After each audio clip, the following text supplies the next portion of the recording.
كنا التقينا أنا وأختي برجل أراد أن يخطبني. فذهبنا إلى البيت، فأختي فتحت أمي في الموضوع. فأمي رفضت، وأختي قالت لها حديث قاله الرسول صلى الله عليه وسلم: قال: إن أتاكم من ترضون دينه وخلقه فزوجوه، إن لم تفعلوا تكون فتنة وفساد في الأرض كبير. عندما سمعت أمي هذه كلمة فساد فهمتها بالغلط، لأن أمي ربما لديها ماضي يعني لا تريد الكلام عنه. فضربت أختي وطردتها من البيت في منتصف الليل. طردتها من البيت. بقيت أنا ضربتني في البيت. كانت تحمل كأسا من الشاي ساخن في يدها. بقوة عصبيتها أفرغته علي، وبدأت تضربني في رجلي وهربت. قالت لي: اخرجي، لا تعودي إلى هنا. هي كانت تحسب أنني سأخرج، سأذهب إلى الجارة التي في الأسفل. أنا عندما خرجت خفت وخرجت مباشرة إلى الشارع.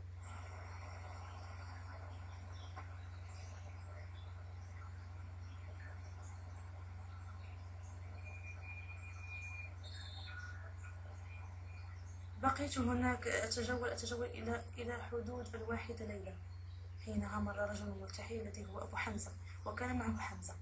هذا كانوا مارين، فرأوا فتاة ترتدي حجابا وفي الليل وفي الخلاء. فبعث لي أبو حمزة ابنه قال لي: ما بك؟ قلت له: لا شيء.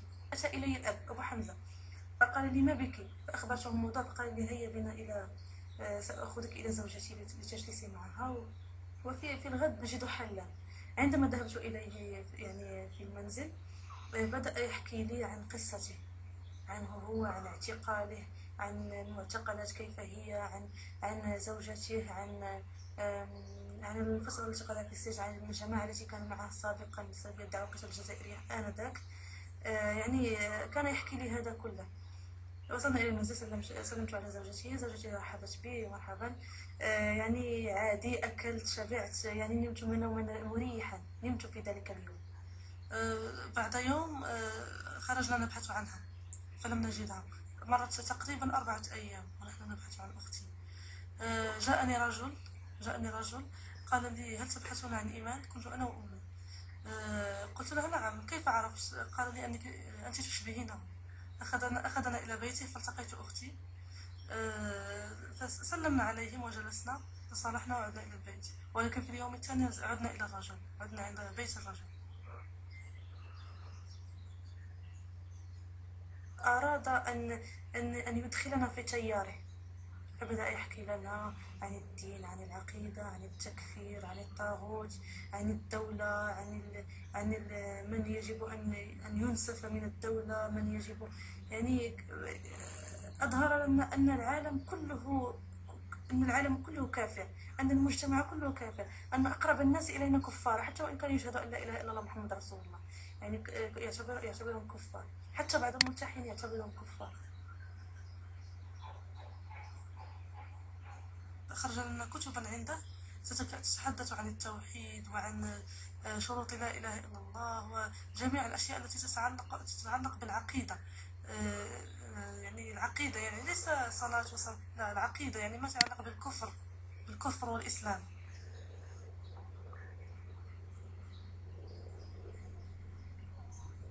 عندما سمع أننا سألنا الإمام عن محل تفجير الخمور، قال لنا أن أنتم لديكم أفكار ممتازة، لكن تفجير محل الخمور لن ينفع في شيء. اذهبوا إلى أماكن كبيرة. فقلت له: كيف؟ فقال: أنا سأقول لكم فيما بعد.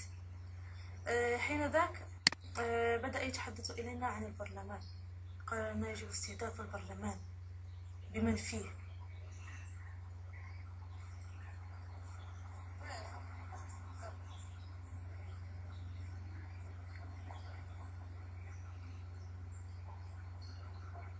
كنا نعتبره مثل الوالد، رغم أنه كان لم يكن يعتبرني مثل ابنتي. تحدث إلى زوجته حول الزواج بي، فزوجته كانت تلمح لي، تقول لي: ماذا إن أتاك رجل كبير بالعمر، مثلا في سن 42 أو 43، ولديه ولدان، ولديه زوجة طيبة ومنزل، وأراد الزواج بك، هل ستوافقين؟ قلت لها نعم، إذا وافقت زوجته كي لا نكون في مشاكل. رحبت بالفكرة رغم أن سني كان حينها 13 عام. تعلمنا منه كل شيء، وأعطانا كتبا نحفظها يعني ونلخصها. نحن زوجته أيضا كانت معنا. بعدها حبذنا الفكرة، يعني رأينا أن الفكرة أعجبتنا. فكرة تفجير البرلمان، أو يعني منها أننا سنخدم الدين، ومنها أننا سنقوم بشيء عظيم. يعني ليس لن تمر حياتنا هباء منثورا.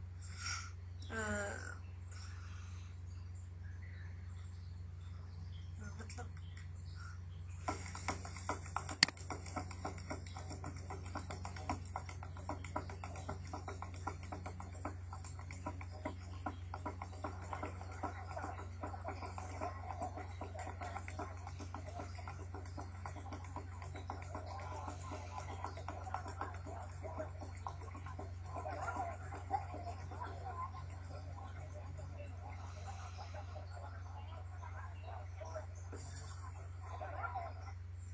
زعما ما نويتش انا زعما هادشي غيكون زعما باش نعرفوا دايرين هادشي مع الارهابيين ولا مع شي جمعيه الارهاب ولا حنا غروس نبقى سيره 13 سنه هنا ما عارفينش واش هما زعما واصلين داك المشكل ولا واصلش. هما دابا باقي صغار ما عارفين حتى شي حاجه، وانا ما كنتش عارفه انا بان كانوا مع هذوك الجمعيات اولا كنعرف مع شي اخواني اولا كنعرف شي واحد. هما كيقولوش لي هما كيقولوش كيمشيو يصليو وكيجيو مشيو ما دايرين الحجاب داكشي زعما كيتصليو عادي فهمتي كيصليو عادي. فضلنيش ما فراسش انا بالمره كيمشيو لهذيك الجمعيه اللي كيوريوهم وكيعلموهم وكيحرضوهم على شي حاجه اللي هي زعما خايبه تمس بالناس الابرياء ولا هما براسهم ابرياء. صدمه بزاف قويه بزاف، صدمه وتخلعت وشي ما كنتش ناوياه ما عرفتش البنات باقيين صغار ما عارفاش هادشي ما عرفتش هنا وقع ليهم ولا هادشي تخلعت صدمه. حتى انا قالوا لي راه مع هذا الارهاب وهذه من هنا والمشاكل زعما الارهاب غادي يمشيو يديروا شي مصيبه ولا يمشيو يوقع لهم شي مشكل. صافي انا تخلعت قلت دابا يوقع لهم شي مشكل بحال داكشي اللي كيدير بلايص اخرين ولا يمشيو الدراري غيمشيو يموتوا ليا ولا يفرقعوا شي قونت ولا يقتلوهم ولا الله اش هادشي الناس باقي ما عارفين والو. انا تخلعت بزاف.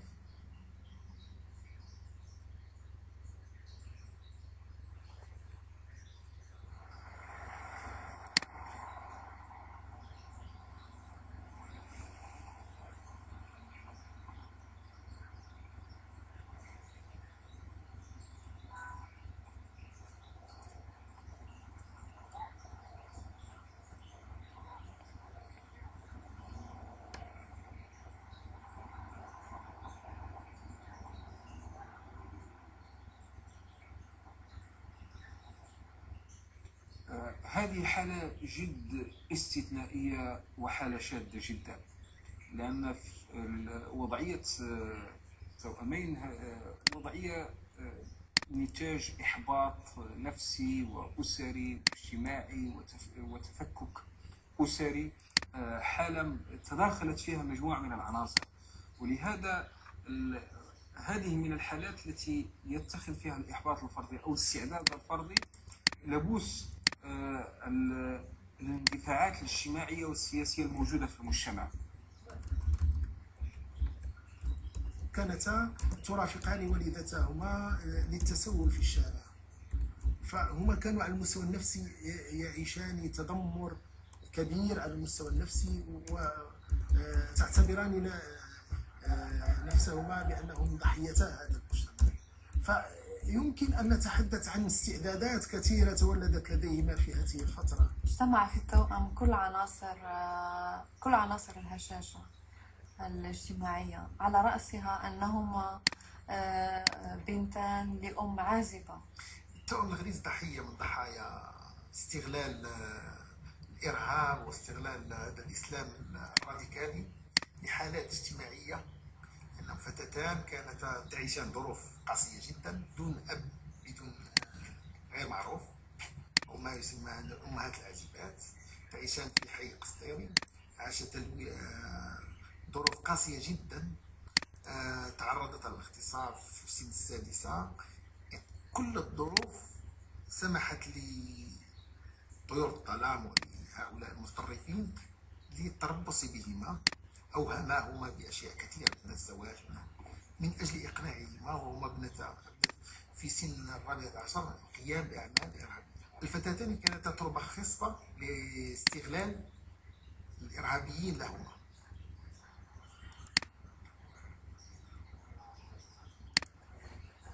أمي كانت في أيام، يعني أيام العطل عندما كانت تأخذني معها كانت تذهب لتعمل في البيوت، وفي بعض الأحيان عندما تجد عملا تتسول وتأخذني معها، وأنا لم أكن أحب الفكرة، لا أحب التسول.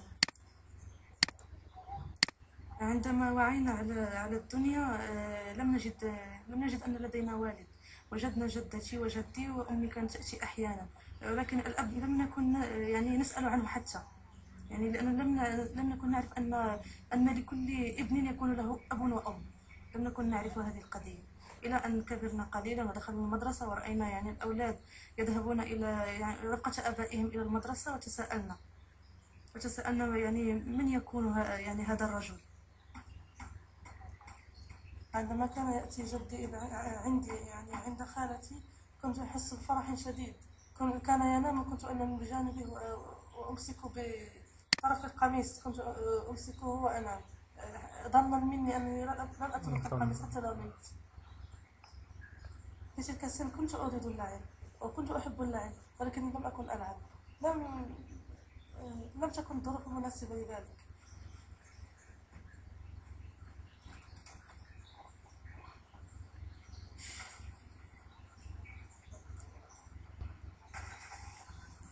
وجدان كل شيء يتسرى وعيونك صورة واكتناس، انت وردة بالأحلام نسقيها جود الشمال. قامت جدتي وجدي بتربيتنا. كان هناك جو أسري، يعني كان الجد والجدة وكان هناك أسرة. أما الآن فأحس بالغربة، أحس بأننا غريبتين عن أمي مع أننا نعيش معه. قلت لك انتقلت من دول الحاجة، كنت ساكنة تما كاين، كنت نمشي نخدم عند الناس بحال هكايا، وبقيت شويه من هكا باش كنعيش مع الناس. كانوا كيقراو تما، كاين بجوجات كانوا كيقراو، وحده كانت ما كانش معايا ايمان، كانت عند بنات اختي في كيكو، واحد بلاصه ولا كيكو فوق افران، كانت عايشه تما كتقرا. ما قدرتش عليهم بجوج، صافت هادي ايمان وبقات سناء معايا. بقيت ساكنه في دوار الحاجه تما كاينه، كان بيت السطح، في السطح بيت كان في السطح. وسناء ديتها واحد اختي اخرى ساكنه تما في جبل الرئيسي. بس عندها شي مده دخلت خدات الملف ديالها كتقرا في المدرسه تما كاين، تقرا عندها حتى باقون صغار بجوج، ما تقدرش عليهم، حيت امي اللي كتمربيهم ماتت، بقاو بين يديا انا ما قدرتش عليهم. هادي بقيت في افران، والاخرى بقات معايا في جبل الرئيسي. شويه قالت لي اختي الاخرى اللي في جبل الرئيسي عايش نخليها عندي، وانت سيري خدمه الناس ودوري ولا كاش باش تعيشي مرة. نسقيها جود الشمال فرحة النساء يتلذذ الوصل نورنا. قالت لي والدتي أني سآخذك إلى أبناء خالتك في مدينة بولمان، وحينها كنت أعيش مع جدي في أمان الله. ذهبت إلى بولمان على أساس أنها منطقة رائعة وفيها خضرة وفيها الشلالات وفيها أشجار وفيها لست أدري ومعاملة طيبة من أبناء خالتي. عندما ذهبت هناك مجرد ما أن دخلت الحافلة إلى المنطقة حتى صدمت. المنطقة لأننا كنا ذهبنا في الصيف، كان الجو جافا وحارا ومنطقة صغيرة، وهي بالنسبة لي شبه مخيفة، أما بالنسبة ربما للآخرين قد تكون جيدة وتعجبهم ولست أدري، لكن بصفتي أنني سأعيش فيها مدة طويلة فذلك كان الأمر صعب.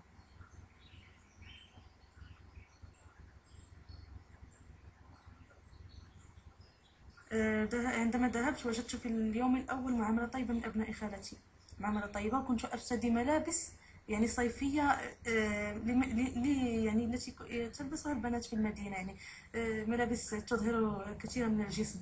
عندما ذهبت هناك غطوني، يعني لم أعد أرتدي ملابس يعني صيفية، بل حتى في الصيف كنت ألبس ملابس شتوية. يعني كانت المعاملة هنا بعد أن ذهبت والدتي، يعني ما حاز في نفسي أنها لم توصي بي كثيرا، ولم تعطيني مالا. فقط ذهبت بدون رجعة. جاءت مدة 4 سنوات، جاءت فيها يوما واحدا، وأختي رأيتها 15 يوما فقط ثم غادرت. عندما كنت أعيش عند خالتي كانت تقول أنها ستأتي يوم الثلاثاء مثلا، الثلاثاء القادم، يمر ثلاثاء، يعني 2 ثلاثاءين، تأتي في الثالث أو الرابع. فكنت أحس عندما أراها أبكي. علاقتي بأمي لم تكن جيدة، بحيث أنها لم تربني هي. يعني عشت معها فترة قليلة جدا في الصغر، وكنت يعني من منزل إلى منزل. العائلة بصفتي طفلة صغيرة كانوا أغلبهم يستقبلونني، لكن هذه العائلات لم تكن يعني كلها جيدة، أو كلها يعني تعاملني كالابنة، بل يعاملون بالنبذ، ومنهم من يستغلني كعاملة في المنزل.